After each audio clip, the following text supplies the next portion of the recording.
Hello my dear student. और ये है लाइव 10 नंबर, जिसमें हम पशुपालन के जो क्वेश्चंस की बात करेंगे। क्वेश्चंस जो हैं 20 क्वेश्चंस रहेंगे। उससे पहले मैं बता दूं कि साइट कृषि अधिकारी एग्रीकल्चर कोर्स जो हैं वो आपके 1499, जिसमें वीडियो लेक्चर, क्वेश्चन प्रैक्टिस, बहुत कुछ मिलेगा। जनरल एग्रीकल्चर प्रैक्टिस जो है, कई बार होता है कि आप किसी भी एग्ज़ाम की तैयारी करो, किसी भी एग्ज़ाम की, जिसमें आपके सब्जेक्ट वाइज और आपके जो हैं जनरल पूरे ऑल ओवर सब्जेक्ट से मिला के, चाहे वो प्री पीजी हो, बैंक हो, सबकी इंग्लिश मीडियम के प्रैक्टिस सेट। और प्रैक्टिस सेट 299 रुपये में। और प्रैक्टिस सेट की बता दूं तो करीबन पर डे हर 3 दिन में ये टेस्ट अपलोड होगा। और कम से कम 100-150 जितने होंगे कंटिन्यू हर तीसरे दिन होते जाएंगे। जेट कोर्स की बात करें तो 1099 रुपये में है। Special agriculture, agriculture chemistry, agriculture biology. Special horticulture 299 रुपये में, जो Hindi medium plus English medium दोनों में है। स्पेशल पशुपालन जो है 299 रुपये हिंदी माध्यम है। ICR BHU एग्रीकल्चर 1099, कृषि प्रवेशक 1499 रुपये में है। एप्लीकेशन क्या डाउनलोड करनी है आपको? एग्री पावर जयपुर, ध्यान रखें, एग्री पावर जयपुर, ये आपको एप्लीकेशन क्या है डाउनलोड करनी है। चलिए, तो हमारा जो क्वेश्चन सेशन है वो प्रारंभ करते हैं। नर ऊंट में कितने वर्ष में प्रजनन योग्य हो जाता है? जो नर ऊंट है वो कितने वर्ष में प्रजनन योग्य हो जाता है? चलिए, आपने आंसर सोच लिया होगा। उससे पहले बता दूं कि ये जो PDF है, ये जो डेली जो लाइव की जो PDF है वो आपको 21 रुपये में वो एप्लीकेशन पर ही मिलेगी। एग्री पावर जयपुर एप्लीकेशन पर ही मिलेगी। ठीक है भाई। नर ऊंट कितने वर्ष में प्रजनन योग्य हो जाता है, पहला क्वेश्चन है आपके सामने। और इसका जो करेक्ट आंसर है वो क्या जाएगा? 5 से 6 वर्ष में नर ऊंट जो है 5 से 6 वर्ष में क्या है, प्रजनन योग्य हो जाता है।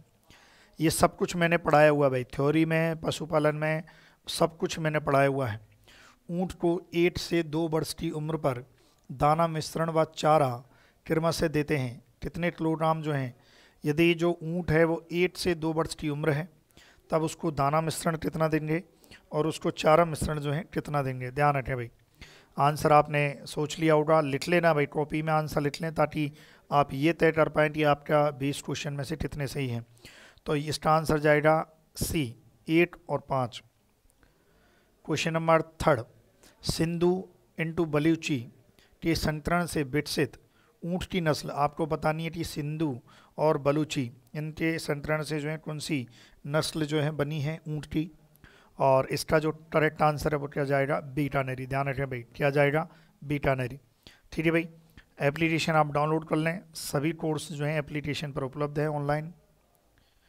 आगे का बढ़ते हैं। माथे, चेहरे, थूतन, टानों का निचला भाग और पूंछ का अंतिम छोर सफ़ेद रंग का होना किस नस्ल की विशेषता है? ये आपको बताना है कि माथे, चेहरे, थूतन, टानों का निचला भाग और पूंछ का अंतिम छोर सफ़ेद होना। अब देखो किस नस्ल की जो है, इसमें आप देखो भैंस की नस्लें दी गई हैं। और भैंस की नस्लों में इसका जो आंसर है वो क्या जाएगा? नीली। जो नीली रावी होती है, जो फिरोजपुर आपके जो है, सॉरी, हाँ, जो हरियाणा वगैरह इधर पंजाब के फिरोजपुर ज़िला में आपको देखने को मिलती है। और नीली रावी इसलिए नीली है क्योंकि सतलज नदी का जो पानी है नीला है, तो इसलिए जो है इसका नाम भी नीली रावी है।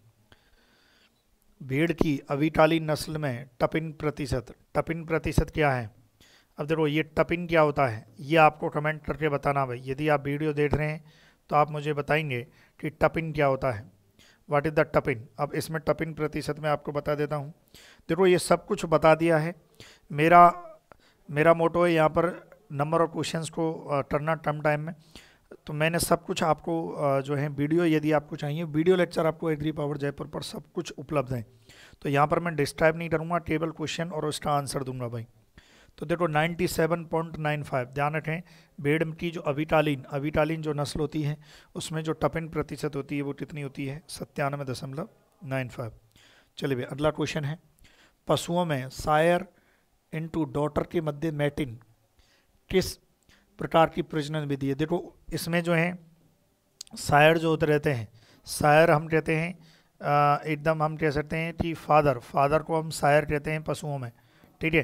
तो सायर इंटू डॉटर के मध्य जो मैटिन है वो किस प्रकार की जो है मैटिन कहलाती है? क्लोज ब्रीडिंग, लाइन ब्रीडिंग, प्राकृतिक एंड क्रॉस। ये भी कंप्लीट जो है मैंने बता दिया है कि सारे प्रकार की जो है ब्रीडिंग की वीडियो अपलोड कर दी है। Special animal husbandry, special animal husbandry course है जो अभी तो हिंदी में है, आगे जाके इंग्लिश में भी इसमें वीडियो डलना प्रारंभ हो जाएंगी। 299 रुपये में भाई, है ना, जिसमें आपको वीडियो लेक्चर, क्वेश्चन प्रैक्टिस बहुत कुछ मिलेगा।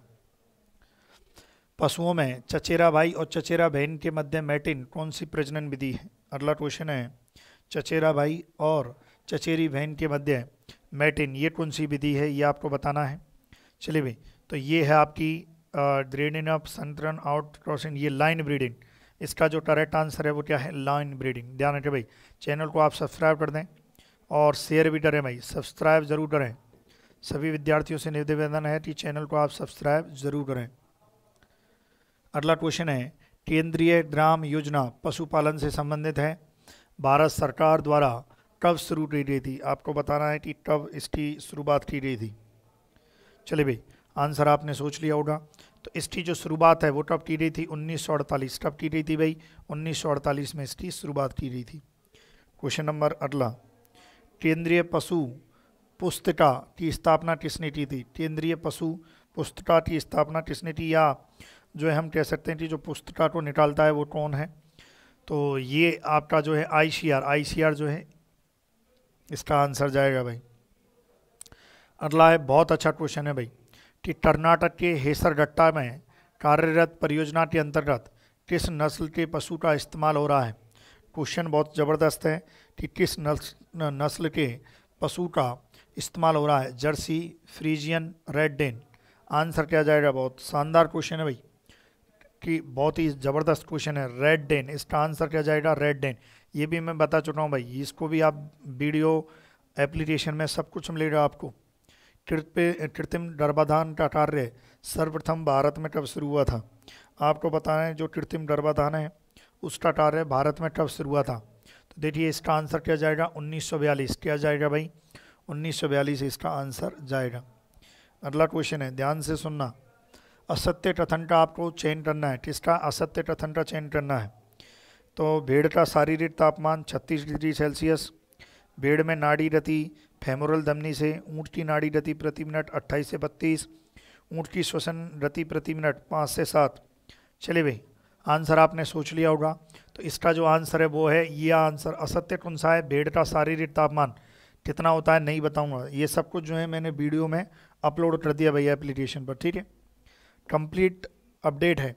पैचिस रोड, जो पैचिस रोड होता है इसका टारट आपको बताना भाई। पैचिस रोड का जो टारट है वो आपको बताना है। चलिए भाई, इसको आप बताइए क्या होता है। हाँ भाई, बैसिलस टिल्नी, टॉट्सिडियम जर्नाई, सार्कोटिप्स। अच्छा, ये इसका ये टॉट्सिडियम जो जर्नाई है ये इसका आंसर जाएगा भाई। स्पेशल, आप कोई सा भी कोर्स ले रहे हो, स्पेशल एनिमल हस्बेंड्री कोर्स भी उपलब्ध है भाई। स्पेशल एनिमल हस्बेंड्री जो है ये कोर्स आपको 299 रुपीज़ में मिलेगा। कितने में भाई? 299 रुपीज़ में। चलिए आगे बढ़ते हैं। सांप द्वारा काटे गए स्थान के पास में किसका 2% गोल्ड का इंजेक्शन सर्वोत्तम एंटीडोज है भाई? बहुत ही ज़बरदस्त क्वेश्चन है। क्वेश्चन नंबर 14 बताएं भाई। चलिए, हाँ भाई, जो भी विद्यार्थी ग्रुप में जुड़ना चाहता है तो मुझे 9993474981 पर आप मैसेज करें, और मैसेज में आपका नाम होना चाहिए। दूसरा, किसकी आप तैयारी कर रहे हो, एग्ज़ाम, कौन से एग्ज़ाम की आप तैयारी कर रहे हो, ये आप मुझे लिख के व्हाट्सएप में भेजें भाई। तो देखो इसका जो आंसर है वो क्या जाएगा? लाल दवा, पोटेशियम परमेंगनेट। लाल दवा किसे कहते हैं? पोटेशियम परमेंगनेट को कहते हैं भाई। चलिए आगे बढ़ते हैं। मैग सल्फर की कितनी ग्राम मात्रा गाय व भैंस में ज्वर रोधी का काम करती है? चलिए भाई, ज्वर मतलब बुखार रोधी का मैग सल्फ की कितनी मात्रा? आपको पता हो तो मैग सल्फ जो है रेचक का भी कार्य कर रहा है। कौन सा रेचक है? 3 प्रकार के रेचक होते हैं, कमेंट आपको करना है कौन सा रेचक है। तो देखिए मैग सल्फ की जो है 50 से 125 ग्राम जो मात्रा होती है वो काम करती है किसका? ज्वर रोधी का। ठीक है भाई, अगला क्वेश्चन देखते हैं। क्वेश्चन नंबर 16, यदि गाय 6 लीटर दूध दे रही है तो उत्पादन दाना मिश्रण की मात्रा दी जाएगी। गाय 6 लीटर, देखो ये भी मैं बता चुका हूँ कि भैया 6 लीटर, यदि 3 लीटर दे रही है तो कितना, और 6 लीटर दे रही है तो कितना, वो भी ड्रा है। तो देखो 3 लीटर पर जब 8 kg दिया जाता है तो 6 पर कितना दिया जाएगा, 2 kg दिया जाएगा। ठीक है भाई, अच्छा क्वेश्चन है ये। क्वेश्चन नंबर 17, ये तो आपसे होगा ही नहीं। कोलोडियन घोल पशुओं में किस उद्देश्य के लिए काम में लेते हैं भाई? बदियाकरण, सींद्रोधन, बच्चा देने की क्रिया हेतु, औषधि के रूप में। चलिए, इसका जो कोलोडियन घोल की बात करें तो इसका आंसर जाएगा सींद्रोधन। क्या जाएगा? सींद्रोधन जो है इसका आंसर जाएगा भाई।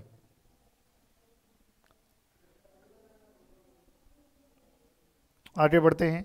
गर्भित गाय को बंद क्षेत्र में कितना वर्ग मीटर क्षेत्र चाहिए? जो गर्भित गाय होती है को बंद क्षेत्र में कितना वर्ग मीटर चाहिए, क्षेत्र चाहिए, ये पूछा है भाई, बंद क्षेत्र में पूछा है।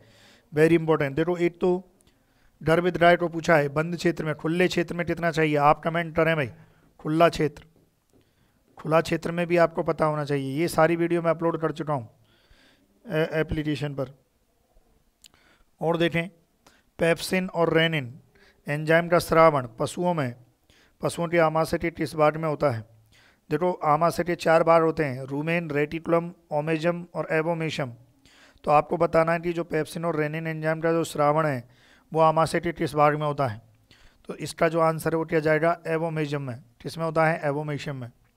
वेरी इंपॉर्टेंट, अच्छा क्वेश्चन था भाई। भारत की कृषि जीडीपी में पशुपालन का योगदान कितना प्रतिशत है भाई? ये आपको बताना है। भारत की जीडीपी में पशुपालन का, मैंने कहा भारत की जीडीपी नहीं, भारत की कृषि जीडीपी। देखो, भारत की कृषि जीडीपी होती है 17.32 के समथिंग, उसमें कितना योगदान है? उसमें 25% भाई। क्या है? 25%। तो देखो, ये 20 क्वेश्चन है।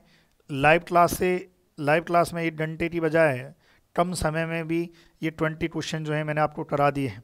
ठीक है, इसकी जो थ्योरी है, स्पेशल पशुपालन की जो क्लास है वो एप्लीकेशन पर उपलब्ध है। चाहो तो आप 300 रुपये में, 299 रुपये में स्पेशल पशुपालन, जिसमें सब कुछ आएगा, कोई सा भी एग्जाम की आप तैयारी करो, कंप्लीट उसमें आपको कंटेंट मिलेगा हिंदी माध्यम में। ठीक है भाई, और आप चैनल को सब्सक्राइब कर दें। फिर भी कोई आपकी समस्या है तो आप कमेंट कर दें, टाइम टू टाइम आपको अपडेट दे दी जाएगी। Thank you so much.